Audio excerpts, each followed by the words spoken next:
Hello guys, happy weekend guys.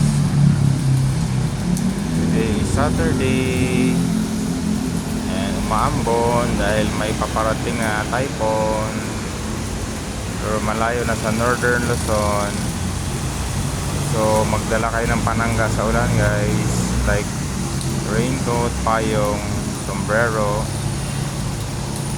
At mag-ingat kayo guys. Alright, happy weekend everyone guys. Happy weekend. Good morning. Happy weekend here in city of Mandaluyong. Alright guys. Thank you.